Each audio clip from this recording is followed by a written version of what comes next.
Halo, Assalamualaikum warahmatullahi wabarakatuh. Selamat siang, selamat sore, selamat malam. Perkenalkan, nama saya Muhammad Sultanual Kausar dengan NIM 21.950316, Prodi S1 Hubungan Internasional dari Universitas Amikom Yogyakarta. Pada kesempatan ini saya akan menjelaskan tentang 9 format berita TV yang sering disiarkan di TV-TV lokal maupun internasional. Yang pertama ada Reader. Reader merupakan format berita TV yang paling sederhana, hanya menyajikan lead-in atau berita utama yang dibacakan oleh presenter. Untuk contohnya ada di video berikut ini.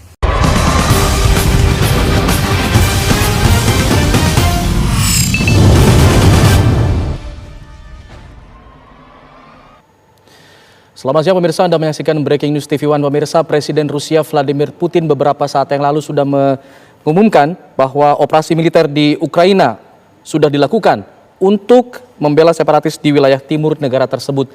Dan dia menyatakan, Putin dalam hal ini menyatakan jika ada pihak-pihak asing yang berusaha untuk ikut campur dalam operasi militer mereka akan berakibat buruk bagi Eropa. Yang kedua ada Voice Over.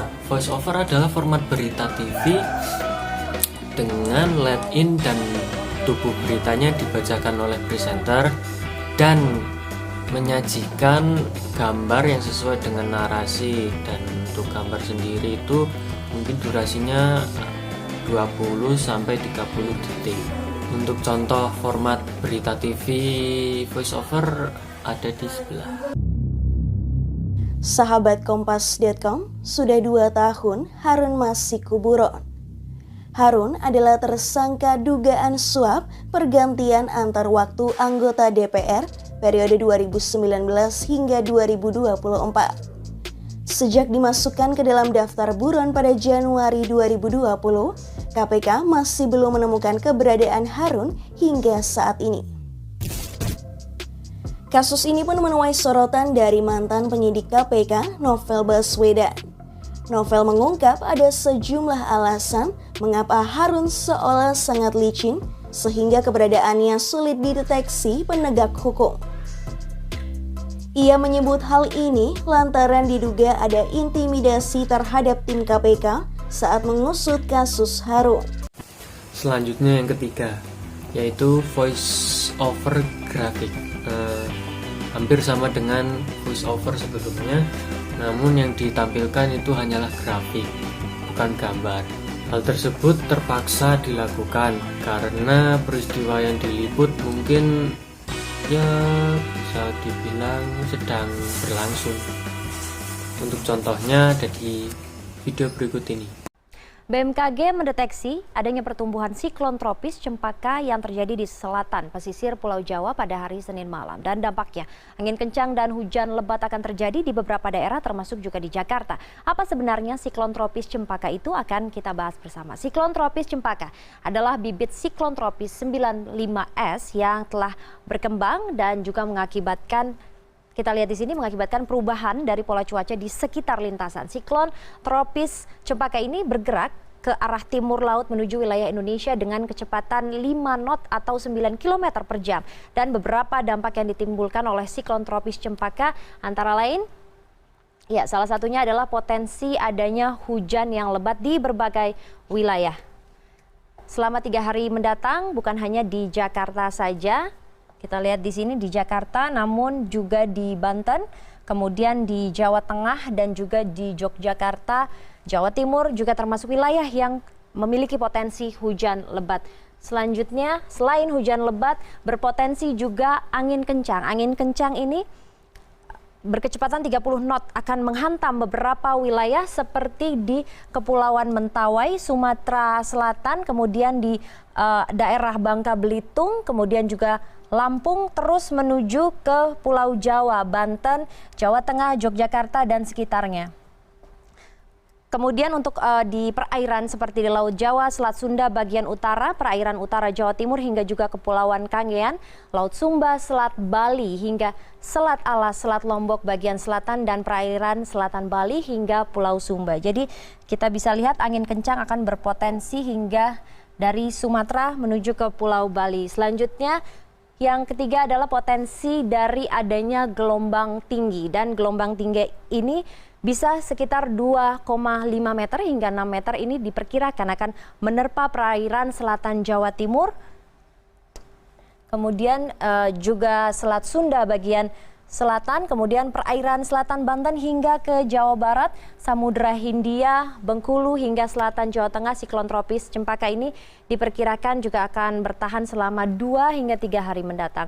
BMKG menghimbau seluruh warga untuk tetap waspada dan berhati-hati terhadap dampak dan yang dapat menimbulkan banjir, tanah longsor, banjir bandang, genangan angin kencang dan juga pohon tumbang.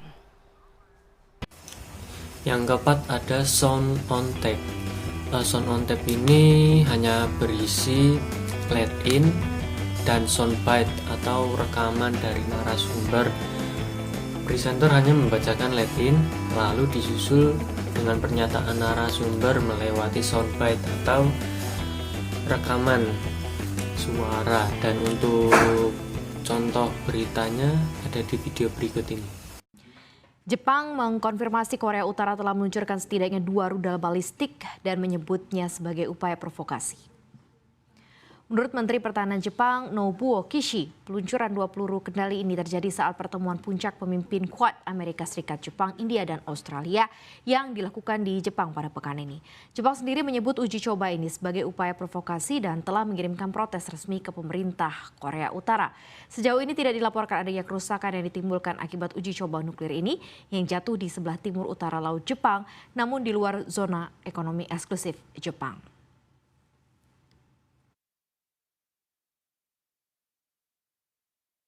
日米韓首脳会談や日米豪印首脳会合が開催された直後におけるこのようなミサイルの発射は明らかに挑発行動であり断じて許されません。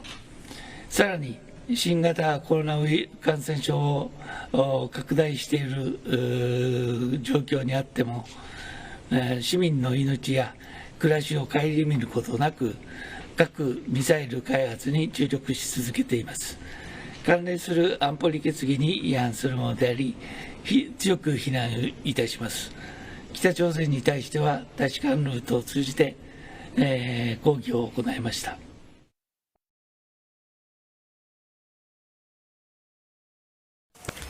Yang nomor 5 ada voice over sound on tape. Format ini hampir sama dengan voice over, hanya saja yang membedakannya di akhir berita dimunculkan soundbite dari narasumber untuk pelengkap dari berita. Untuk contohnya ada di video berikut ini. Sementara itu, militer Rusia mengklaim telah menguasai kota Izium di Ukraina Kamis waktu setempat. Namun lagi-lagi Ukraina membantah pernyataan tersebut. Pejabat Ukraina menyatakan pertempuran untuk Izium masih berlangsung. Namun, juru bicara Kementerian Pertahanan Rusia, Igor Konasenkov, menyatakan telah mengambil kendali penuh atas wilayah tersebut. Izium merupakan wilayah yang terletak di jalan utama antara Kharkiv dan daerah separatis yang didukung Rusia, yakni Luhansk dan Donetsk di Ukraina Timur. Daerah tersebut sebelumnya telah terisolasi. Hampir semua komunikasi terputus sejak pertempuran sengit antara pasukan Rusia dan Ukraina pecah di sana minggu lalu. Rusia pun merilis video yang menunjukkan kehancuran yang meluas, bangunan hangus dan dibom. А также временный пункт дислокации националистического. К утру 24 марта подразделениями российской армии полностью взят под контроль город Изюм Харьковской области. Вечером 23 марта и ночью 24 марта по военным объектам украинских вооруженных сил нанесены удары высокоточным оружием большой дальности. Yang keenam ada package. Untuk package sendiri, format berita TV-nya berisikan lead-in yang dibacakan oleh presenter, dan untuk paket berita sudah dikemas satu kesatuan yang berisikan gambar, narasi, grafik, ataupun sound on tape atau maksud saya soundbite. Untuk contoh format berita TV package ada di berikut ini. Halo, selamat siang. Anda menyaksikan Lensa Indonesia Update bersama saya, Retno Ayu. Demi memutus penyebaran COVID-19, vaksinasi massal tenaga kesehatan di Denpasar, Bali mulai digelar hari ini. Ditargetkan 13.000 tenaga kesehatan di Denpasar akan selesai disuntik pada pertengahan Februari.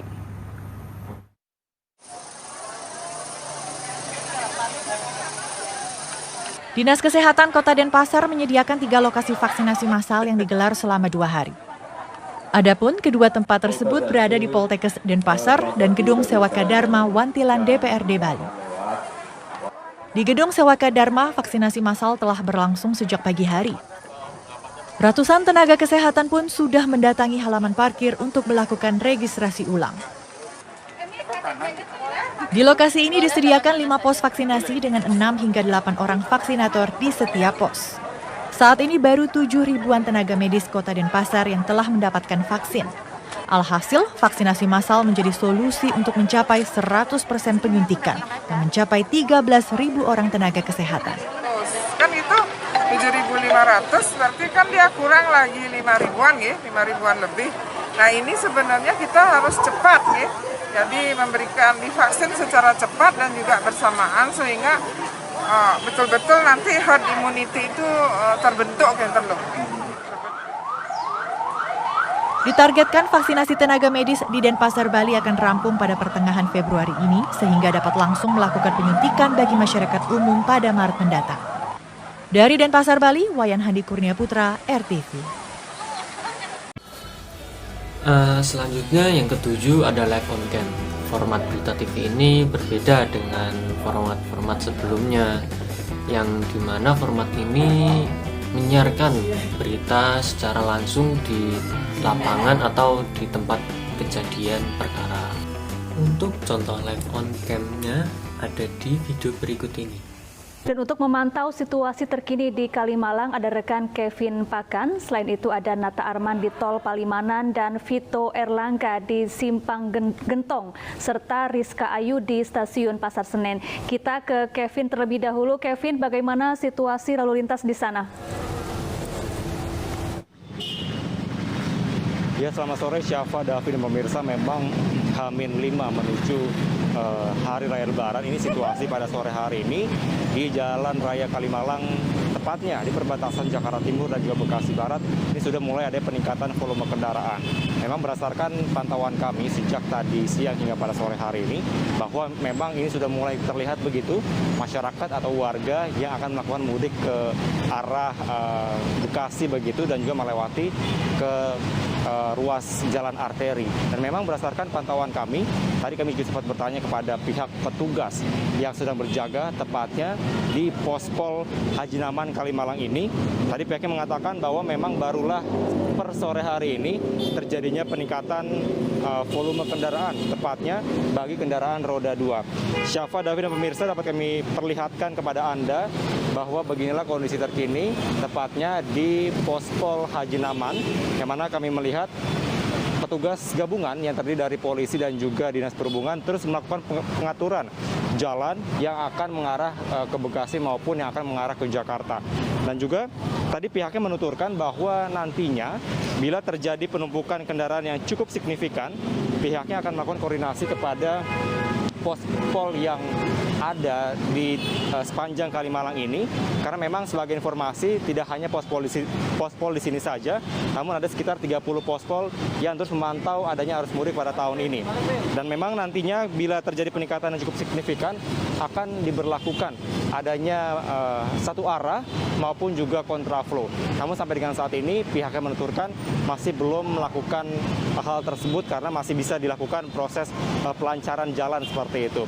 Dan memang dapat kami informasikan, Syafa, Davi dan pemirsa, bahwa tadi kami juga mendapatkan informasi bagi para pemudik yang nantinya akan melewati perempatan Kalimalang, tepatnya yang akan mengarah atau melewati Tol Bekasi Barat begitu, nantinya akan ada penyesuaian dari pihak kepolisian dan juga adanya pengalihan arus lalu lintas bila terjadinya penumpukan kendaraan. Selanjutnya nomor 8 ada live on tap. Format ini hampir sama dengan live on cam. Namun bedanya yang disiarkan adalah rekaman dari reporter yang meliputi peristiwa yang sedang terjadi. Tujuan format ini dipilih adalah untuk menyiarkan bahwa reporter itu hadir langsung di peristiwa tersebut. Untuk contoh video siaran langsungnya ada di video berikut ini. Pemirsa, ini kami sudah berada di lokasi tempat kejadian perkara, di mana ditemukannya seorang mayat yang ditemukan di dalam sebuah tong plastik berwarna biru. Dan dapat kami kabarkan di kawasan Kelapa Nunggal, Kabupaten Bogor ini memang kawasan yang sepi karena ini jalannya merupakan jalan kawasan atau menuju ke kawasan industri. Dan jalan ini merupakan jalan yang menghubungkan dari Bogor nantinya hingga menuju ke Bekasi, dan saya tidak sendiri. Untuk lebih jelasnya saya akan mencoba bertanya kepada salah satu saksi, Ibu Sartika. Ibu Sartika ini adalah orang yang pertama kali menemukan mayat dalam tong tersebut atau Dufi yang akrab dipanggil Dufi. Ibu bisa diceritakan nggak, Bu? Pertama kali Ibu melihat itu pada hari Minggu pagi ya, Bu? Iya, jam 6. Tahu saya teh lihat ke beras ini teh ada gentong, saya teh mau diambil. Duh, ada gentong bagus. Ambil saya cabak teh diraba begini teh kok berat gitu. Terus teh penasaran dibuka aja lakbannya berat-berat. Wah, ngolosot itu tutupnya. Terus ngolosot teh, kakinya ngarumpai ke kena saya. Oh, ini orang kata gua teh. Masih hidup loh. Siapa yang masukin ke gentong kata gua. Oke. Gitu. Ibu pas menemukan pertama kali itu masih dalam kondisi hidup? Belum, dikirain saya mah masih hidup, dalam lemes badan itunya kakinya. Kan biasanya suka kaku dulu meninggal mah. Tapi itu mah lemas, kata gua tuh masih hidup kali gitu. Itu teh enggak dinyuara. Wah, lu mah udah mati kali gitu gua teh gitu. Udah astagfirullahaladzim, ya Allah, cekurang teh ya Allah. Ini mah udah meninggal kali, udah mati kata saya teh. Nah, dan terakhir nomor 9 adalah by phone, di mana format berita TV ini disiarkan oleh reporter secara langsung di lapangan melalui telepon, yang dimana narasumbernya disiarkan langsung melalui telepon yang tersambung ke studio, dan untuk contohnya ada di berikut ini. Kalau kita lihat sebetulnya apa sih yang tengah terjadi begitu untuk kondisi startup di tanah air dan apa yang menyebabkan hal ini? Ya, mungkin kita perlu lihat juga bahwa memang makroekonomiknya memang saat ini sedang terkoreksi, dan ini kelihatannya akan cukup lama. Tapi kalau kita runut ke belakang, sebetulnya ada beberapa hal yang memang perlu diperhatikan bagi semua startup. Pertama adalah bisnis model, ya ini sangat penting. Apakah bisnis model ini memberikan solusi ke suatu problem di dalam value chain yang benar? Dan market size dari solusi yang dikejar ini apakah benar bisa dimonetize, dan yang terpenting sebetulnya adalah path to profitability. Profitability ini kadang kalau startup tersebut sebelumnya melakukan yang namanya growth at any cost, itu memang akan menjadi casualty. Jadi bisa dibilang sebetulnya fundamental bisnis ini akan menjadi sangat penting bagi setiap startup, apakah dalam kondisi lagi makroekonomi kurang baik maupun sedang bagusnya, itu tetap harus dijaga. Nah, itulah penjelasan yang saya dapat dari perkuliahan broadcasting. Untuk itu saya pamit dulu, bye-bye.